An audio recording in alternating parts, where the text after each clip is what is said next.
Picture this. Picture somebody is pitching to you a product that they want you to buy.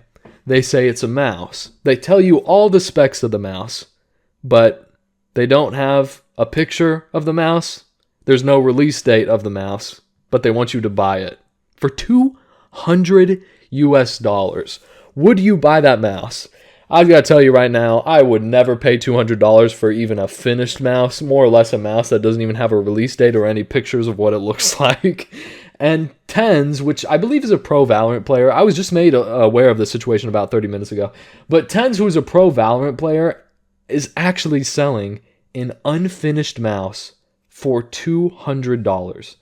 Which blows my mind. I'm honestly so surprised I'm not seeing this everywhere on Twitter. I thought people, like when I was made aware of this, I thought this was going to be big news, you know what I mean? I haven't seen a single person mention it, honestly. Maybe I'm not following the right people, but normally when there's like a little outrage, like even Pokemon's cookies, honestly, I would say this is worse than Pokemon calling her viewers broke. You know what I mean? I think this is way worse. And I don't have a problem with people selling really expensive products, right? You know, people do that all the time. That's what designer clothes are, right? Like Amiri, Gucci, Louis, Rick Owens. Like all that shit is like, you know, it's super expensive and not really worth it. Even Bruce Drop 'em Off does this. I believe Bruce Drop 'em Off sells socks for like $80, $150. And I don't really have a problem with that because, you know, I just won't buy it. And, you know, some people just have expensive taste, and some people have a shit ton of money, and they're like, I'll just buy this, like, expensive socks. I mean, I don't know why, I don't get it, but people do that, and, you know, they know how much the product is. They're buying the product. They expect a certain product, and they get it at the end of the day, so I don't think there's anything wrong with selling something expensive. But I do think there's something wrong with selling something expensive and not even having a release date, not having pictures of what it looks like. Tens did put out this thing, and he shows all the specs, you know. He says key specs, my own ambidextrous shape, Pixar 3395. I'm going to be honest with y'all, I don't know what any of this shit means. But, you know, he put out all this stuff. Battery autonomy up to 30 hours, constant motion at 4,000 hertz. I see some people saying that that's kind of crazy, 30 hours, 4,000 hertz. I honestly don't know what the fuck that means. I know what battery autonomy up to 30 hours means, obviously. I think that's fine. You know, just charge it, you know, but that's the problem, though. He doesn't have any pictures of what it is, and he's selling them. This is the pre-sale, as you can see right here. 10 Secret Mouse Founders Edition, 179 euros. That's $200. I think the exact amount is like 197, but it's close to $200 US, right? 20,000 units for pre-sale. I don't know if he's going to sell out on this pre-sale. I can't imagine he will. That's just such an absurd amount of money for something that nobody knows what it is. And I just, like I said, I just thought this whole situation was insane. How he's selling a mouse for $200. Nobody's freaking out about it. I mean, like I said earlier, I think this is worse than the Pokemon situation. And the Pokemon situation with her, you know, calling her viewers broke boys. I think this is way worse than that.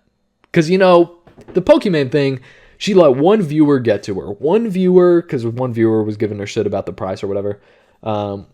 And what she said was stupid. I think everybody will agree that it's just a completely idiotic thing to say. But, you know, that's kind of what humans do, if we're going to be honest. Humans say stupid things from time to time, some things they don't mean. And this is way different, because Tens was like, okay, let's create a product. Okay, let's sell it. We don't have a release date. These guys could get this mouse a year from now, right? And, you know, like I said earlier, with you know, people buying stuff, I'm sure the people who buy this product understand that it's a pre-sale. They don't know when they're going to get it. But I just thought this was kind of a scummy move, and I wanted to talk about it. I thought this was so weird. And like I said, I'm surprised there's really no outrage over it. Also, I don't think a mouse should ever be $200. I mean, I don't know. I'm not like a professional gamer, right? I just play games, you know, from time to... I shouldn't say I play games from time. I play games a lot, but I'm not like a competitive gamer. I'm not really a big fan of competitive games. You know, I don't care about going pro, any of that stuff. So maybe, you know, for some people, $200 for a mouse is worth it. But this is the mouse I use. I wish these guys sponsored me, man. I love this mouse. I'm not even going to lie. I've been using it for many years. The Razer Naga Trinity wired optical gaming mouse with interchangeable side plates and two 6-12 button configurations. Yeah, it's $75 right now here on Best Buy, or you could finance it. Guys, tip of advice, please do not finance a mouse. If you can't afford the mouse, just please don't buy it. Financing a mouse, that's crazy. That's crazy. Like even a Logitech mouse. I used a Logitech mouse for like 5 years. It was like a little $20 mouse. I loved it. I had a great time with it. I had no problems with it, you know. But I understand when you play PC games often, you want something more comfortable, and that's ultimately why I got the Razer mouse. And, you know, like I said, for some people, $200 is probably worth it. But, you know, that's what this whole channel is. I just kind of talk about my thoughts. And the whole thing, what I'm thinking about right now is just how ridiculous this mouse is. I mean, it is cool, you know. It says confirmed features. I love that it says confirmed, because these people are buying a product that they don't know. So it's like, okay, here's what's confirmed on it. You know, we can't show you what it looks like if it's actually going to look good and comfortable. We can't even tell you when the mouse is going to be released, when you're actually going to get this. But give us $200 for one mouse, and, you know, someday, eventually, you will get it. I find that really weird. This reads like a cash grab to me, and just like I said earlier, I just can't believe this isn't all over the place. And this is ultimately just what I've been thinking about for, you know, the last 40 minutes, I guess. And I just wanted to talk about it here for a bit. So, yeah, thanks for watching, guys.